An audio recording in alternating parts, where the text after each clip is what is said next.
Guys, welcome to another episode of Metal Mastermind. Your host and co-founder of Metal Mastermind, Jason Stallworth, and also host and co-founder of Metal Mastermind, the great Ken Candelas. Dude, what's up, man? I'm good, man. Oh man, I was super ecstatic because the other day I just was able to get access to some awesome stems.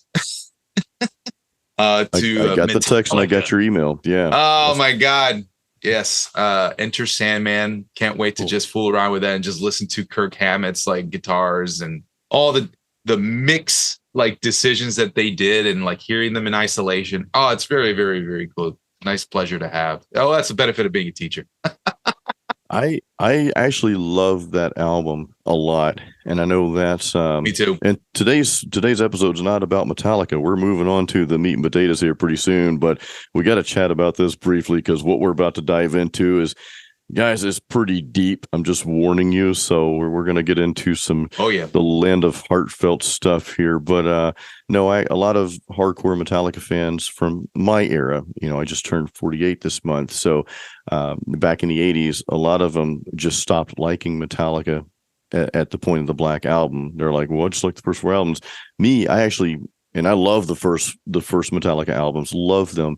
But I've always been a diehard fan. I love the Black Album. I thought Kirk Hammett, he did some really, if you really listen, he did some eerie stuff on that album that brought out, in my opinion, his love for horror. He's a horror fanatic, man.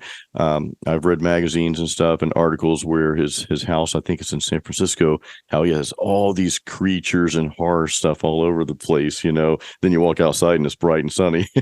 but his guitar playing, man, he just does. Like, if you listen really closely with headphones, you just hear some really eerie and creepy stuff in there. So I love that album. It's cool that you got the stems, man. Yeah, man.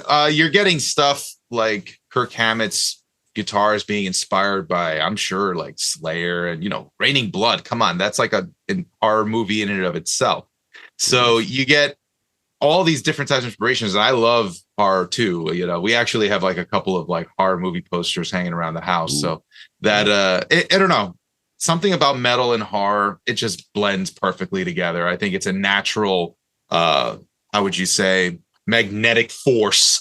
It is. It really is. Like, one of my favorite horror movies too is Insidious. I thought that movie was just one of my favorites. I love the supernatural stuff. And you mentioned Slayer. I have been listening to a buttload of Slayer lately too, man, in the gym. So for some reason, I've just been ultra turned on to them. Kerry King's guitar playing is just phenomenal, man. It's just a lot of energy to that. Oh yeah. But dude, let's dive in real quick, guys. I want to give a shout out to one of our sponsors today, Electro Voice. So me, Jason Stallworth here, I am actually using a microphone that Electro Voice sent me. It is their RE20 microphone. And this is like the ultimate podcast microphone broadcasting, but it can also be used for vocals. I'm going to be testing it on vocals for my upcoming album as well. So Electro Voice, thank you guys so much for sponsoring, and thank you for this awesome microphone. Yeah, that microphone sounds amazing on kick drums. Oh yeah, I didn't think about that. Wow. Yeah. You, when I did the Homeric album, we used an RE20 on the kick drum, and oh my God, it's just got like a chestiness to it that it's basically like you were talking about meat and potatoes. It's kind of like that for kick drums. So if you want just that, thickness to just kind of come through a little more rather than just like the subby boomy aspect, which is great with like you get a sub kick or even another microphone that really captures nice low end. The RE20, because it's like so much more focused, it actually doesn't have a proximity effect, or it's a much more reduced proximity effect. So you don't get that like low frequency increase, but you still get all the information that's there, and it's just a little speedy, which is great. I love it. I mean, you should try it one day with the RE20. It's just so good on kick drum. You can use it on snare too. It sounds fantastic on snare. It's a very versatile mic, dude. I don't have a drum set, so it's a very good mic. So I'm super stoked that Electro Voice is sponsoring today's video. I've had a lot of experience with their microphones. But and I've been using their products for a long time anyway. Aside from the metal stuff that I yep. do, I've been playing these live acoustic solo gigs, and I started out. My Sweetwater rep actually recommended the Electro Voice. I think they call the ZLX or something like that. The 12-inch speakers, the powered speakers. So I Yep. started out using those. I later bought the floor monitor, their PXM 12MP. So I've been using that gear for a while, and they just started sponsoring me about a month ago, and they sent me their column speaker system, the Evolve 50M, and then we started talking about microphones. So I've got several mics now. So again, really cool equipment. But I want to point out, I don't like to promote something that I don't actually use. I won't do that. So again, I've been using Electro Voice gear for 3 or 4 years now. So it's pretty cool. And I went after them. I'm like, look, Yep. I'm using your gear. What can we do? I've got these subscribers here. I'm doing this. And so we worked out something. So very appreciative, very happy to have them sponsor this. So thank you guys. Yeah, absolutely. Thank you so much. I use Electro Voice speakers myself for rehearsal purposes. It's Awesome, fantastic work. But Jason, let's get into our meaty conversation today, because we're talking a lot about really what happens if you lose everything. What do you do as a musician? You and I, we've been through our own sort of experiences, right? You've been through your own 2 divorces of marriages. I've been through a divorce of a band. And I think that all, our personal lives, they are really, really closely tied with our music. And I mean, that's why music really kind of speaks to so many people, right? Because it's very relatable on subject matter. And I want to dive a little bit deeper into what happened, and you can, of course, speak as much as you want or as little as much as you want about the situation, but let's I certainly want to be an open book about it. So maybe, I don't know if you want to take this first and just dive into it. Like what was your experience like, and how did you overcome your let's just call it what it is, I guess, our failures. What did you do, and how did you move forward from that? Well, before we even get into that, and I'll give you the short version, I won't go on and on about make it a sob story or whatever, but because we're doing this to encourage you, number one, first and foremost, period. Okay, this podcast, Metal Mastermind, is really about every one of you listening, and whether you've been through something traumatic or a breakup, divorce, or a band breakup, lost stuff or haven't lost stuff, I hope that you get value out of this. I hope that you catch some things that we're going to say that help you. That's our goal at Metal Mastermind, is just to build this community and help other metal musicians like yourself. And to that, I will say that every one of you listening right now, you can overcome absolutely any adversity in life. You can. You have it in you, just you. You can do that. You have the power within you. So I want you to just take a brief moment, just close your eyes, take a couple deep breaths, and just know, okay, I want you to have the courage to step out and the confidence to know that you can overcome anything. Doesn't matter what you're going through. You have got this, okay? Now, to clarify, I'm married to my current wife, Candy, and she is absolutely amazing. My life changed when I met her. I have accomplished so many things since we've been together. We met in 2008. We're shooting this in 2023. I suck at math, but we've been together for quite some time, and we're married and all that good stuff, So she is absolutely amazing. And at the time I'm doing this, I just turned 48 this month. So by the time I was 30 years old, I had been through 2 divorces. Just made some not so great decisions. And, I'm not going to shift blame. I'm not going to go down that road, because you know what? We all make our own choices, down to the people that we decide to spend time with and be with and pursue things with. Right. So I can't shift the blame, and I'm not going to go down that road. Doesn't matter at this point anyway. But in the interim, I literally lost everything, right? Everything. And the details of that doesn't matter. It's just the fact that all my music gear, everything gone, right? I remember moving from Pensacola to Tampa after my first divorce. I didn't have a whole lot to begin with. I was able to fit like I had this like Fostex DMT recorder, 8-track recorder. This is way back in the mid '90s, man. You press the buttons on those things and record tracks. It was digital. It was one of the first digital generation recorders. And I had a guitar and maybe an effects processor. I think I still had my Digitech RP10, which I kind of wish I still had that thing. And I moved to Tampa, and but I'd lost the house that I was in. I'd lost a lot of things, man. just kind of sometimes you just leave stuff behind too. You're like, you know what? And again, guys, I want to make very clear, and in case other people are listening that might know my life, that I'm not shifting blame on anyone. The only person we have to blame at the end of the day is really ourselves for our choices. However, this is important, guys. You cannot live in that blame. You cannot beat yourself up. I was the king of just beating the shit out of myself for decisions that I've made. And you guys don't hear me curse a lot, but I literally for years just beat the living shit out of myself day in and day out for the life I had created for myself. You have to stop that now. I'm telling you right now. And I get chills, and I hope you get chills too if you're in that situation. You have to cut that out now. Moving forward, though, I did meet someone else later, did the whole marriage thing again, and literally lost everything. Everything was always a financial struggle. I never really developed a whole lot of skills. I had manual labor jobs, and then somebody took a chance on me in an office job. So that was my thing after that. I went to college later. I had gone through junior college out of high school, but I just wanted to be a musician. Okay. And I've said this before. I wanted to be a full-time musician. That was my passion. My decisions that I was making in my life did not align with that goal. It's very important, guys, that you understand this. If you have a goal, if you have a dream, you need to make sure the decisions you're making, every decision you make, aligns with that goal and dream. Because if it doesn't align with that, well, guess what? You're fighting yourself. You're creating your own friction, and you're going to be upset at yourself. You're going to be pissed off at yourself later. And the only person you have to blame is you, because you made decisions that did not align with your goals and your dreams and what you want to do with your life.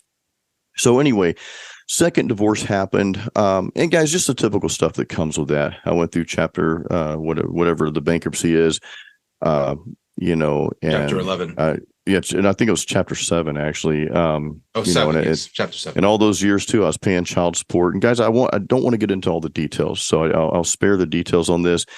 But just a whole crap storm that I created with my life. So all that said, yes, I've lost everything I've owned more than once. I remember a time in my life after the second, during the second, right at the second divorce, that I was basically pawning a lot of my music gear. I got rid of a Jackson guitar as a P4 performer. I pawned it, and I pawned it probably like 3 or 4 times. I'd always go get it back. And the last time I got it, I guess they didn't put it in a climate control area, and it was all rusted out, dude, even though it was in a case. So I just pawned it again and just left it there, So all that said, that's kind of my story. Again, things got better. I started cleaning up my act a little bit because I kind of went off the deep end. We won't go down that road either. You just use your imagination. Did a lot of damage to myself back in those days, as a result of that. But, those are choices I made. And again, even after the divorces, after all the hardships, the way I dealt with that later, well, that did not align with my vision that I had for my life, that I've always had for my life, that I'm living right now. I'm living my dream right now, Ken. You and I am partnered with you. I consider you one of my closest friends. I consider you family. We're partnered together here doing this. I'm a full-time musician. I've got a really awesome YouTube channel going. I've got albums out there. You and I, Ken, we've got courses here on Metal Mastermind. Quick plug, metalmastermind.com. Go check out our courses. We've got a lot of online courses for you musicians out there, as you know. So I'm living the dream now, right? But at one point, multiple points, I lost everything, and that can hit you really hard. That can even, it can throw you down this path of, what, screw it. It's just never going to happen for me. You can't envision anything further than what you can see. So that's my story. we'll get into how I handled that later in life, Ken. We'll talk about that. But I've been talking for a while, man. I want to give the floor back over to you because you've got your story of losing. You know, I lost things, right? But Yeah. you lost some things. You lost in a different way here, man. So let's hear your Yeah. story. Well, I think you bring up this aspect of not everybody can go. And thank you. Also, I also look at you as family, and that's one of the reasons why I think Metal Mastermind is such a special place for a lot of people, because I think a lot of you see that we're very genuine in our in everything that we do, and that comes from a place of humility. Like we weren't handed anything. We built everything ourselves. So my side of the thing of the story really comes from working, doing my music, where I actually, and this is where my fiance kind of also is part of this story as well. But I'll just quickly say that the people that I was working with on Homeric for a long time. I started Homeric in 2014, and that first album was released in 2017. So it was a couple of years already to even get it through the door for its first release. And long story short, I was very close with these people. I consider them to be my brothers. Very much how I look at Jason to be a brother of mine. And we were involved pretty much in everything that we did. We were very close as a band. Weekly rehearsals were also like a thing. We were very, very consistent. And when we got to a point where we went to the recording studio to actually record the second album, the energy that was there going into the studio already had a little bit of a taint to it, because what was already leading up to that point was I was getting into a much more serious relationship with Elizabeth. This is already a year into our relationship at that point. And actually, before I even get to the studio part, you should understand something. A year before that studio session, when I had officially made Elizabeth my girlfriend, it was on March 18th when we did that. That's our anniversary. March 30th, my birthday, literally like less than half a month away. I got kicked out of my sister's place. Oh, dude. And I love my sister very much, and she loves me back too. But I was doing stupid stuff, and I shouldn't have done what I've done. And long story short, it was basically I stole some stuff from her partner, and that was wrong of me to do that. And it just kind of at that moment it broke some of that trust, and we had to go our separate ways. And I totally understand, and I am totally at fault here. But I was also in a situation where I was being influenced by the wrong people to do certain things, and those ended up actually being my bandmates. So between that time to the point where I went to that recording session, I actually moved in with my bandmates.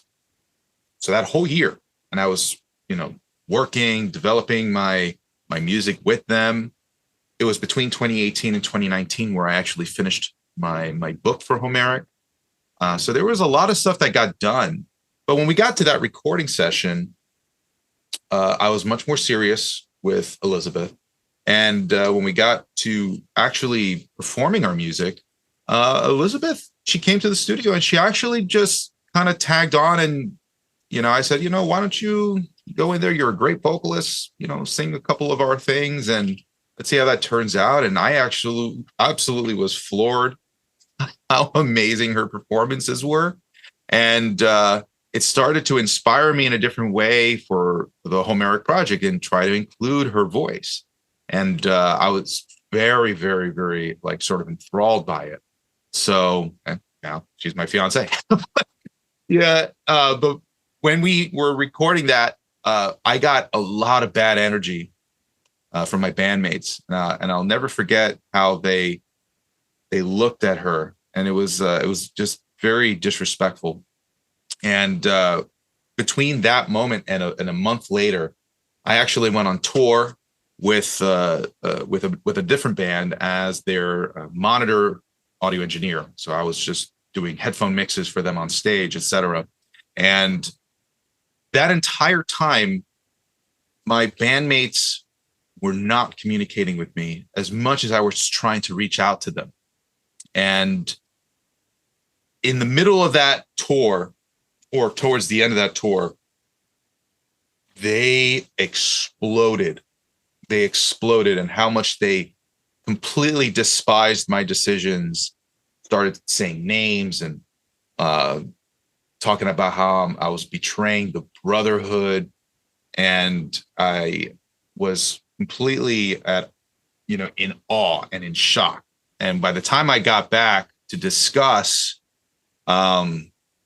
disrespectful words were said, and I was under the influence between, trying to keep some of my best friends at the time and keep the person I love too. So I was stuck between a rock and a hard place, and I desperately tried to keep both. Desperately tried. I felt as though that, why should we have to separate certain things? Why can't we all get along and just do this thing to make better music? That's really what my concern was. I wanted to make Homeric just the most amazing thing ever. And I remember asking the question. I said, well, what is Homeric to you? And they said exactly what I said before. It was a brotherhood. And I never thought, I mean, I always knew the brotherhood of what the band was, and it was related to Homeric, but it wasn't what Homeric was. It don't get it twisted. I mean, what I'm doing with Homeric is very much its own world. It's kind of like its own living entity. And they put the concept of the people in the band before the art that I was trying to create. And I just didn't agree with that.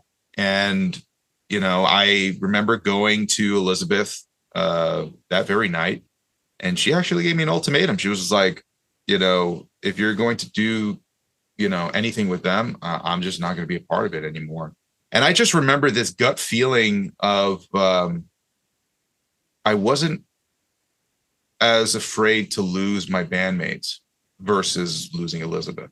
I just remember that feeling. And that was probably the only thing that really made me do the switch, where I said, okay, honestly, I think I have more to lose with Elizabeth than I think with these bandmates, because up until that point, everybody was slacking. Nobody was really contributing anything meaningful. I even, after that point, redid any type of work that they had contributed, lyrics, whatever. Wow. I completely reorchestrated the entire project. It took a whole year to do that. And I erased as much of their influence on that album as much as possible. Because I couldn't deal with any sort of breadcrumb trail that led back to them. This is something that I consider sacred, my music, honestly, and Elizabeth saw it for what I wanted it to be. And she just knew that that was the way to go. And I had to accept that. I had to accept that I had to lose people along the way, people that I really cared about, in order to make something that I thought was truly great and magnificent. So yeah, it was traumatic. It wasn't easy.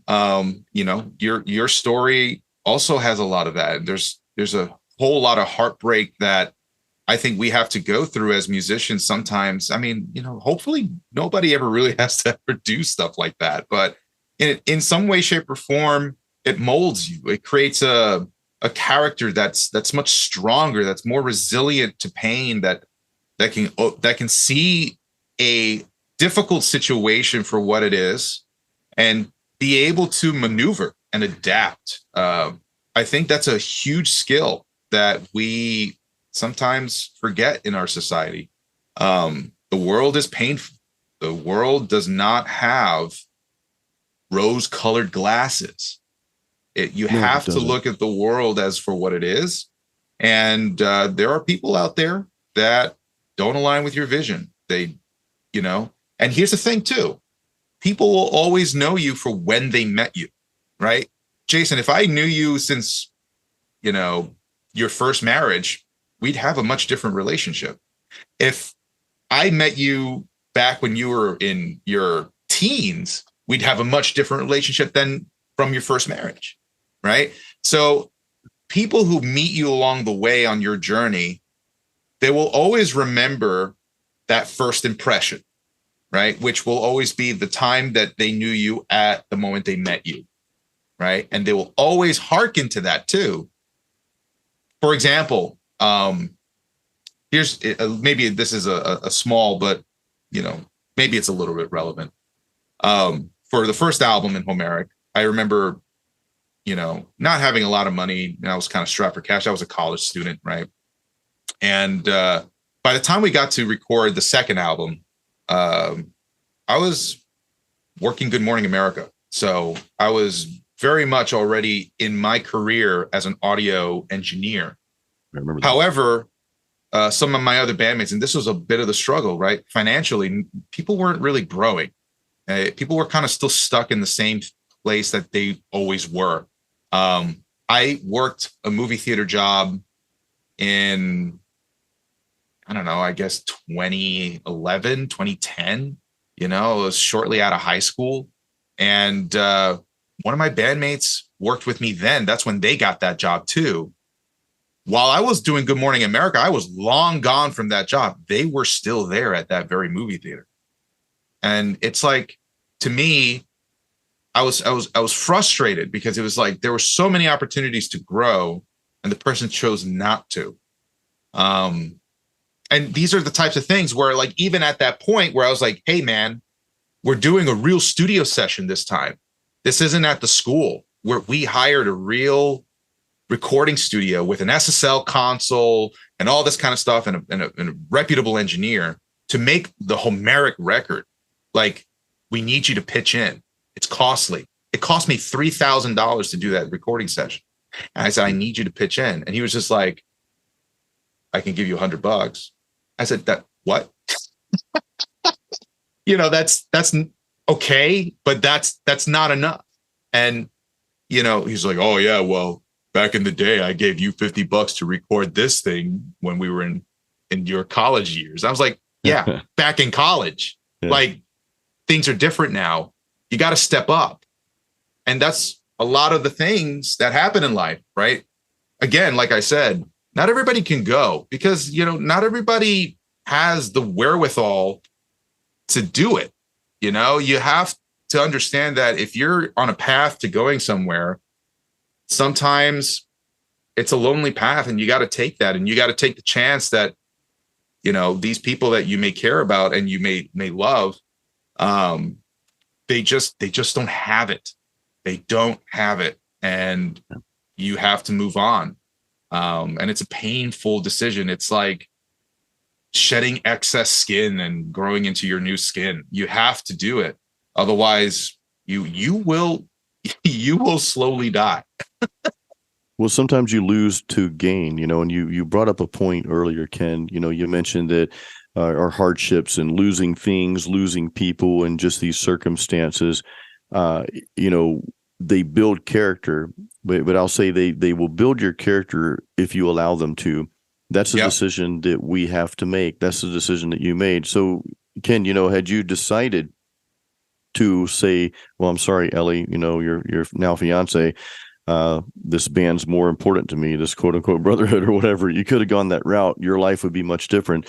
I, however, don't believe you would be anything close, to the amazing person and musician and composer that you are now.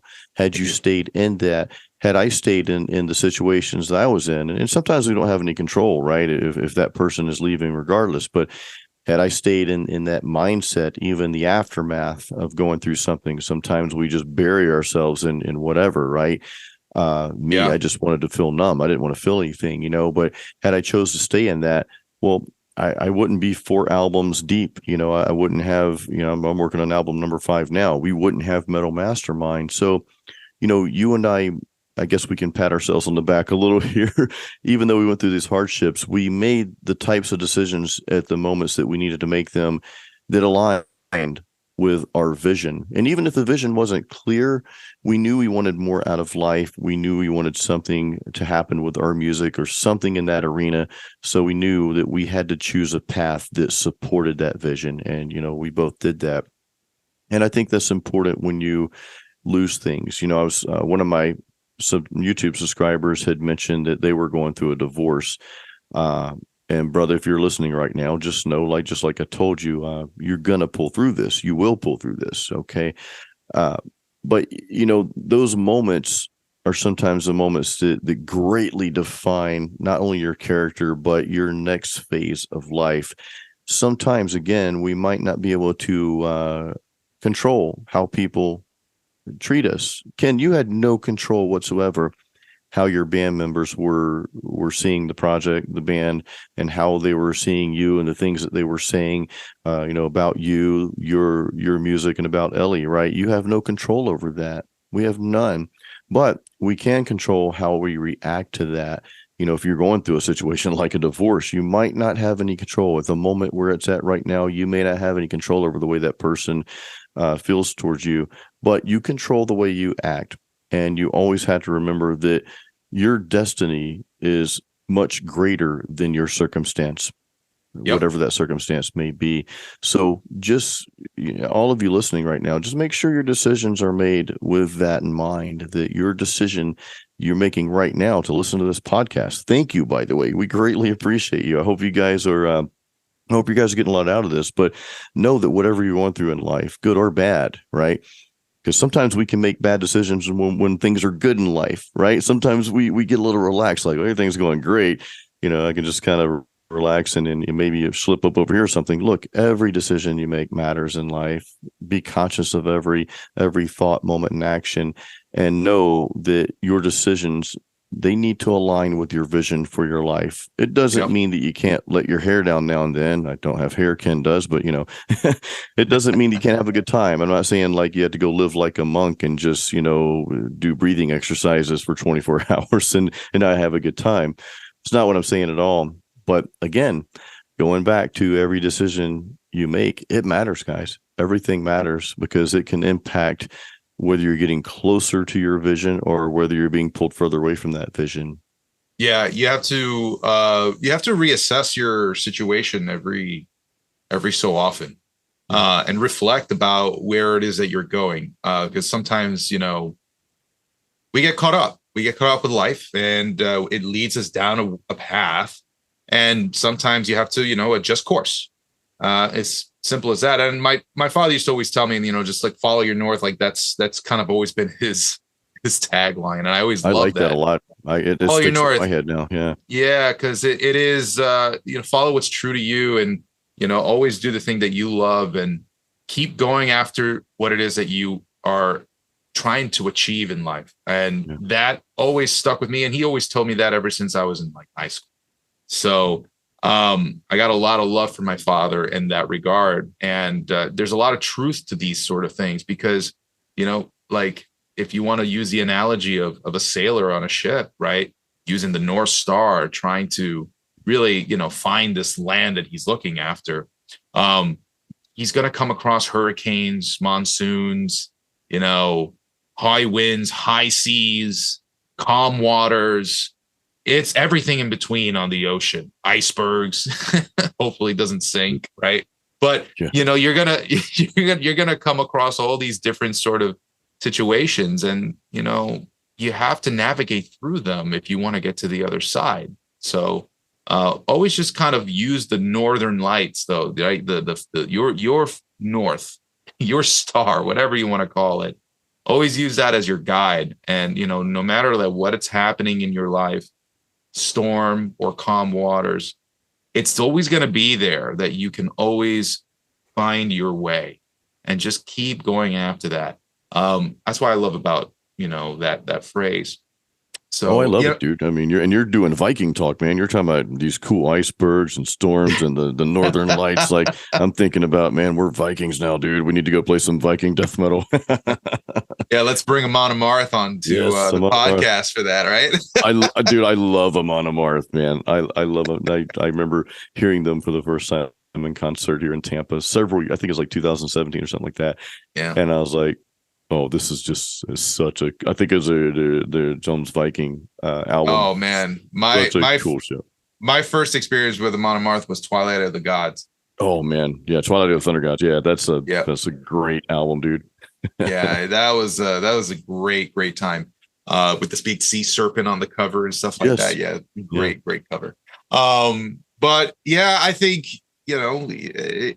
Jason. I think when you go through a hard time, I think in that moment you have to feel your emotions. You really have to allow yourself to feel everything, and you have to almost mourn what was lost and move forward from that by allowing yourself to do that. It's like you have to give yourself that liberty of saying goodbye, because if you don't, you're going to hold on to that forever, and it's going to be a grudge, a regret, sullen wrath even. You have to make sure that you make your peace, and then only then will you be able to really grow from that. Otherwise, you join the Sith and you become like Anakin Skywalker and Darth Vader, for that matter. Yeah. You can't live in it, and I think, you and I learned this as entrepreneurs, because that's what I know that's a cool word, but I mean, we own an LLC, Metal Mastermind LLC. Ken, you have your own music and I've got stuff going on. So, we're true entrepreneurs. I can say that. But one of the things we learn in business is that, okay, so what? You fail, but you better fail fast, right? Yeah. You can't spend too much time at all. You can acknowledge, okay, this is a mistake. Okay, let me pick up the pieces. Let me move on. Sometimes you don't even pick up the pieces. You just leave the pieces on the freaking ground and you just move on, right? It's like, okay. Mm-hmm. And because of the things that I've been through, Ken, and because of just some, we evolve as humans, right? We hopefully you're either growing or you're not growing, right? One of the two. I'd like to think that I'm constantly taking a few steps forward, even though I might fall behind a time or two here and there, which happens. I almost tripped coming up the steps of the studio the other day, so that'd have been a bad fall. But one thing I've gotten out of just being alive is one thing is gratitude. I am so grateful every morning. And I put myself in that state of mind. I start my morning out like that every morning. But also another thing I'll tell you guys is that I really don't have attachments to things as much as I once did. People talk about sentimental value and things of that nature. Anything with sentimental value to me usually is going to be revolving around people. Like this is a time. You and I doing this podcast, well, this whole thing that we're doing has got sentimental value. The places my wife and I go when we go take a trip, we have our own YouTube channel now too, and doing more stuff with that.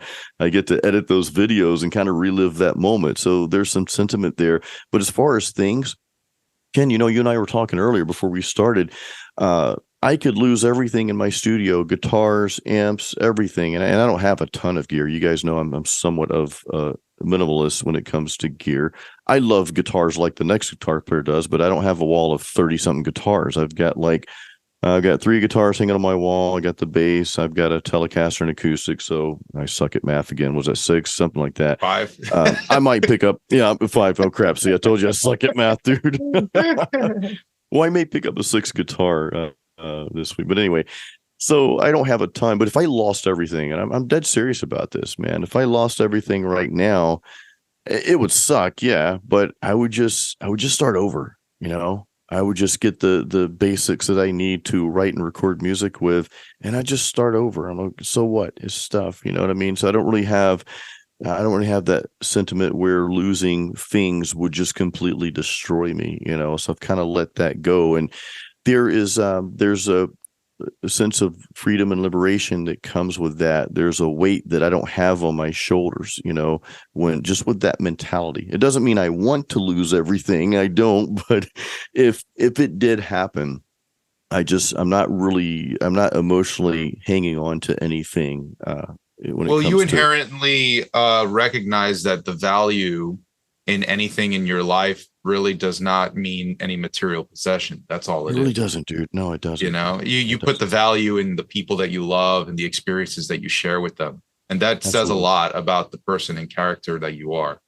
It's, a lot of people have a hard time moving past the materialistic thing, which is They do. why I love the people that I'm around. Yeah. So, and what I am just also very, very much like you, I've learned quite a lot about what is valuable in this world. And I'm lucky to have what I have.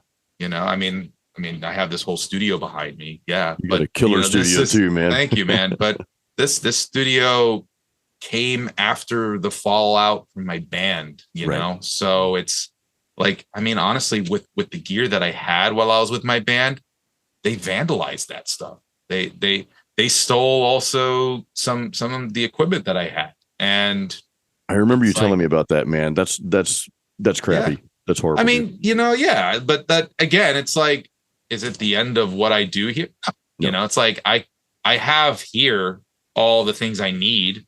And like I even said, I even redid a whole bunch of stuff. So And and you're that pointing to your mind right there. Those of you listening, if you're not watching this on YouTube, you're pointing to your mind, your head when you say you've got everything you need right here. I yeah, would say your head, and I would say your heart as well. You've got yeah. everything you need, man. Yeah, because I mourned for that chapter of my life. But I think when you say that, also like having everything you need here and here, that comes with a maturity of growth and understanding that you have everything that you need really with your own person. And I'm very comfortable with myself as a person. I can live with myself. I don't know if I can speak for other people in that regard. You have to learn to love yourself in order to stay strong in this matter. And you and I have both gone through these experiences where we've recognized that our power comes from within, not some existential like situation that we're in. It's Right. all coming from us. We create that. So we try to, here on Metal Mastermind, we try to share that. We try to make that clear for everybody that all of this that we're trying to do is meant to also inspire that part of you too. You have what it is in yourself that makes the music that you create that's unique to you, right? Or art, even not just music, but whatever kind of creative endeavor that you're in. And that power is only able to be harnessed by yourself. Like I always said with my music always kind of existed within the ether. I'm just kind of like its messenger, right? The muses are the ones that are telling me that this is what it is, right? And actually, the word, I don't like to refer to myself in any boastful way like genius, but there is, there But you're is, about to do it. but there is an, I actually don't even want to call myself that because I think there's just a really interesting attribution to that word. Yeah. Because what genius used to mean back in the Greeks time period was that you were literally just a messenger from the muses. That's literally all it meant. And I always felt that I was just some catalyst. And you could even see it in any time that I ever talked about Homeric. I always had a hard time attributing Homeric to being really like mine. I always felt like it was just there. And I'm just the person who, they get to talk through. I think that's interesting, though, Ken. And I love that definition. I didn't know that was a definition, and if I did before, I didn't remember it. But it's very interesting because And I'm not going to get into believing in God and higher powers and that sort of thing, but I have a belief that there's a God and a higher power. But even if you're not on that page with me, anybody listening, there's you can call it a higher intelligence if you want to do that, right? There's something else there that if you are that genius to yourself by definition that we're talking about here, then there's something greater for your life. There's something greater for you to achieve and to create, right? So genius means being in tune with that thing, right? With Right. that project, with that creation. So I think that's a really good way to put it and a good way to think about it. Are you in tune with yourself? Are you in tune with this vision that's being created, right? Are you in tune with that? Or you can tune it out if you want and never achieve that. It's your choice to make. It's almost like, because I think people misconstrue genius with ego. Right. So if you were to say something like Einstein is a genius, right? I think most people would agree with you, but they may agree with you in a different way. And when you say Einstein is a genius in the way that we're talking about what we're saying here, Einstein was so in tune with mathematics that it was intuitive for him. Right. And Einstein wasn't good at mathematics in the beginning. It's just that Einstein had a certain way of absorbing information from mathematics that allowed him to communicate a much more complex theory. And he did it in a way where it felt natural to him. And that's just why we call him a genius. He was in tune to a point where it was instinctual. And that's something that I think that we all have a little bit of in ourselves, right? And I think it just takes a little bit of care and nurture to bring it out of you. You can tap into this genius that you have as, a creative force. And Einstein mentioned that. He always talked about the creativity of mankind and how that was such a powerful element. There are so many quotes about Einstein talking about the creative. But, this element of a genius really comes in this case from understanding where your power lies and knowing it to an instinctual level. That's a rare trait that I think not everybody learns how to find in life, but some people do, and they're recognized for it. But I think we all have that spark. I think it's just a matter of whether or not you choose to nurture that and bring it out of you to make what it is that you do best. Yeah. That's awesome stuff, man. What if we finish on a little bit lighter note here, dude? Yeah, sure. Go ahead.